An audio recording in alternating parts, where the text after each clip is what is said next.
इसके बाद युद्ध कांड के 27वें सर्ग में भी वानर सेना के प्रधान युद्धपतियों का सारण के द्वारा राक्षसराज रावण को परिचय कराया जा रहा है।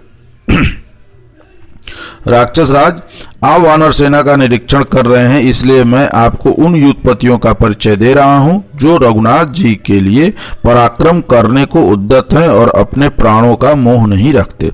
इधर यह हर नाम का वानर है।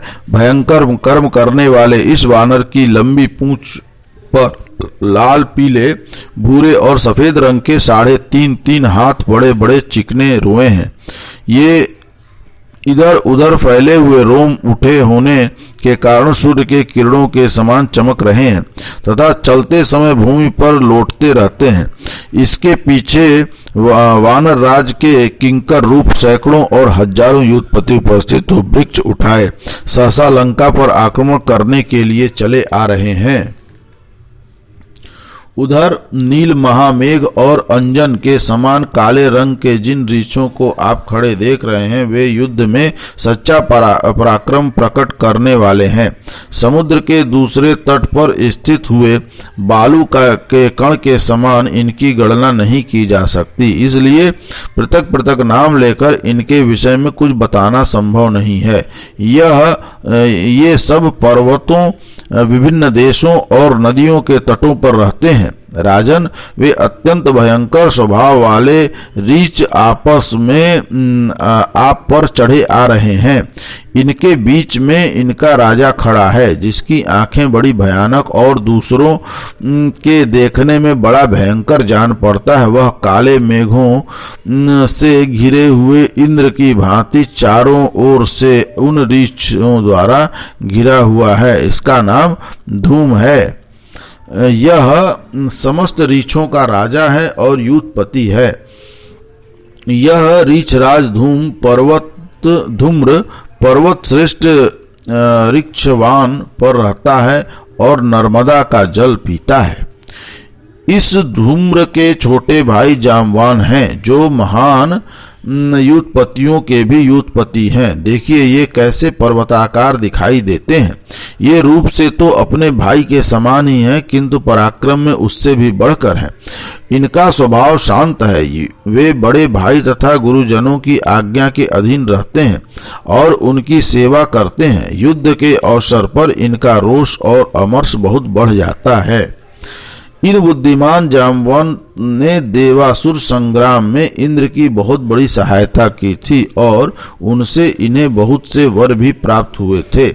इनके बहुत से सैनिक विचरते हैं, जिनके बल पराक्रम की कोई सीमा नहीं है। इन सब के शरीर बड़ी बड़ी रोम वलियों से भरे हुए हैं। ये राक्षसों और पिशाचरों के समान क्रूर हैं और बड़े बड़े पर्वत शिखरों पर चढ़कर वहां से महान मेघों के समान विशाल तथा विस्तृत शिलाखंड शत्रुओं पर छोड़ते हैं।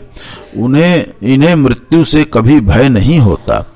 जो खेल खेल में ही कभी उछलता और कभी खड़ा होता है, वहां खड़े हुए सब बानर जिसकी ओर आश्चर्यचकित होकर देखते हैं। जो युद्धपतियों का भी सरदार है और रोष में भरा दिखाई देता है, वह दंभ नाम का प्रसिद्ध युद्धपति है। इसके पास बहुत बड़ी सेना है। राजन, यह वानर राज दंभ अपनी सेना द्वारा ही सहस्त्रधारी इंद्र की उपासना करता है। उनकी सहायता के लिए सेनाएं भेजता रहता है। जो चलते समय 1 योजन दूर खड़े हुए पर्वत को भी अपने पार्श्व भाग में छू लेता है और 1 योजन ऊंचाई के वस्तु तक अपने शरीर से ही पहुंचकर उसे ग्रहण कर लेता है।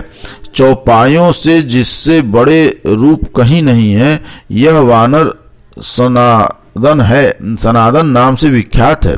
उसे वानरों का पितामह कहा जाता है। उस बुद्धिमान वानर ने किसी समय इंद्र को अपने साथ युद्ध का अवसर दिया था, किंतु वह उनसे परास्त नहीं हुआ था।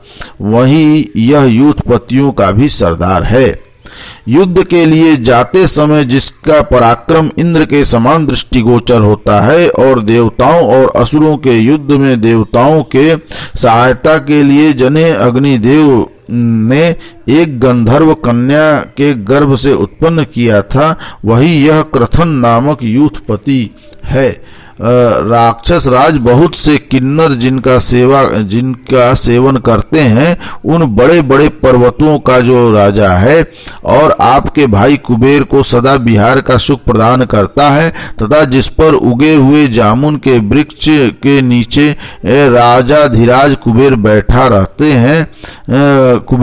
करते हैं, उसी पर्वत पर यह तेजस्वी बलवान वानर शिरोमणि श्रीमान क्रथन भी रमण करता है। यह युद्ध में कभी अपनी प्रशंसा नहीं करता और 10 अरब वानरों से घिरा रहता है। यह भी अपनी सेना के द्वारा लंका को रौंद डालने का हौसला रखता है। जो हाथियों और वानरों के पुराने वैर का स्मरण करने के गज यूथपतियों को भयभीत करता हुआ गंगा के किनारे विचरा करता है, जंगलों पेड़ों को उखाड़ कर उनके द्वारा हाथियों को आगे बढ़ने से रोक देता है, पर्वतों की कंदराओं में सोता है और रोज जोर जोर से गर्जन करता है। वानर यूथों का स्वामी तथा संचालक है। वानरों की सेना में जिसे प्रमुख वीर माना जाता है, जो गंगा तट पर विद्यमान अशीर बीज नामक पर्वत तथा गिरि श्रेष्ठ मंदराचल का आश्रय लेकर रहता एवं स्मरण करता है, जो वानरों में उसी प्रकार श्रेष्ठ स्थान रखता है जैसे स्वर्ग के देवता साक्षात इंद्र, वही यह दुर्जय वीर प्रमाथी नामक यूथपति है। इसके साथ बल और पराक्रम पर गर्व रखकर गर्जना करने वाले 10 करोड़ वानर रहते हैं, जो अपने बाहुबल से सुशोभित होते हैं। यह प्रमाति इन सभी महात्मा वानरों का नेता है। वायु के वेग से उठे हुए मेघ की भांति जिस वानर की ओर आप बारंबार देख रहे हैं, जिससे संबंध रखने वाले वेगशाली वानरों की सेना भी रोष में भरी दिखाई देती है, तथा जिसकी सेना द्वारा उड़ाई गई धूमिल रंग की बहुत बड़ी धूल राशि वायु से सब ओर फैलकर जिसके निकट गिर रही है, वही यह प्रमाथी नामक वीर है। ये काले मुंह वाले लंगूर जाति के वानर हैं, इनमें महान बल है। इन भयंकर वानरों की संख्या 1 करोड़ है। महाराज, जिसने सेतु बांधने में सहायता की है, उस लंगूर जाति के गवाक्ष नामक यूथपति को चारों ओर से घेर कर ये वानर चल रहे हैं और लंका को बलपूर्वक कुचल डालने के लिए जोर जोर से गर्जना करते हैं। जिस पर्वत पर सभी ऋतुओं में फल देने वाले वृक्ष भ्रमरों से सेवित दिखाई देते हैं, सूर्यदेव अपने ही समान वर्ण वाले जिस पर्वत की प्रतिदिन परिक्रमा करते हैं, जिसकी कांति से वहां के मृग और पक्षी सदा सुनहरे रंग के प्रतीत होते हैं, महात्मा महर्षि गण जिसके शिखर का कभी त्याग नहीं करते, जहां के सभी वृक्ष संपूर्ण मनोवांछित वस्तुओं को फल के रूप में प्रदान करते हैं, उनमें सदा फल लगे रहते हैं। जिस श्रेष्ठ शैल पर बहुमूल्य मधु उपलब्ध होते हैं, उसी रमणीय स्वर्णमय पर्वत महामेरु पर ये प्रमुख वानरों में प्रधान यूथपति केसरी रमण करते हैं। 60,000 जो रमणीय स्वर्णमय पर्वत हैं, उनके बीच में एक श्रेष्ठ पर्वत है जिसका नाम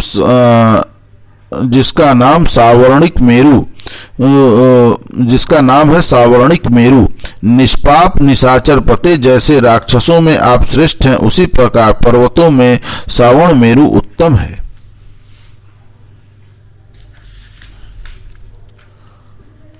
वहां जो पर्वत का अंतिम शिखर है, उस पर कपिल यानी भूरे श्वेत लाल मुंह वाले और मधु के समान पिंगल वर्ण वाले वानर निवास करते हैं, जिनके दांत बड़े तीखे हैं और नख ही उनके आयुध हैं। वे सब सिंह के समान 4 दांतों वाले, व्याघ्र के समान दुर्जय, अग्नि के समान तेजस्वी और प्रज्वलित मुख वाले विषधर सर्प के समान क्रोधी होते हैं। उनकी पूंछ बहुत बड़ी ऊपर की ओर उठी हुई और सुंदर होती है। वे मतवाले हाथी के समान पराक्रमी, महान पर्वत के समान ऊंचे और सुदृढ़ शरीर वाले तथा महान मेघ के समान गंभीर गर्जना करने वाले हैं। उनके नेत्र गोल गोल एवं पिंगल वर्ण के होते हैं। उनके चलने पर बड़ा भयानक शब्द होता है। वे सभी वानर यहाँ आकर इस प्रकार खड़े हैं मानो आपकी लंका को देखते ही मसल डालेंगे। देखिए, इनके बीच में यह उनका पराक्रमी सेनापति खड़ा है। यह बड़ा बलवान है और विजय की प्राप्ति के लिए सदा सूर्यदेव की उपासना करता है। राजन, यह वीर इस भूमंडल में शतबली के नाम से विख्यात है। बलवान, पराक्रमी तथा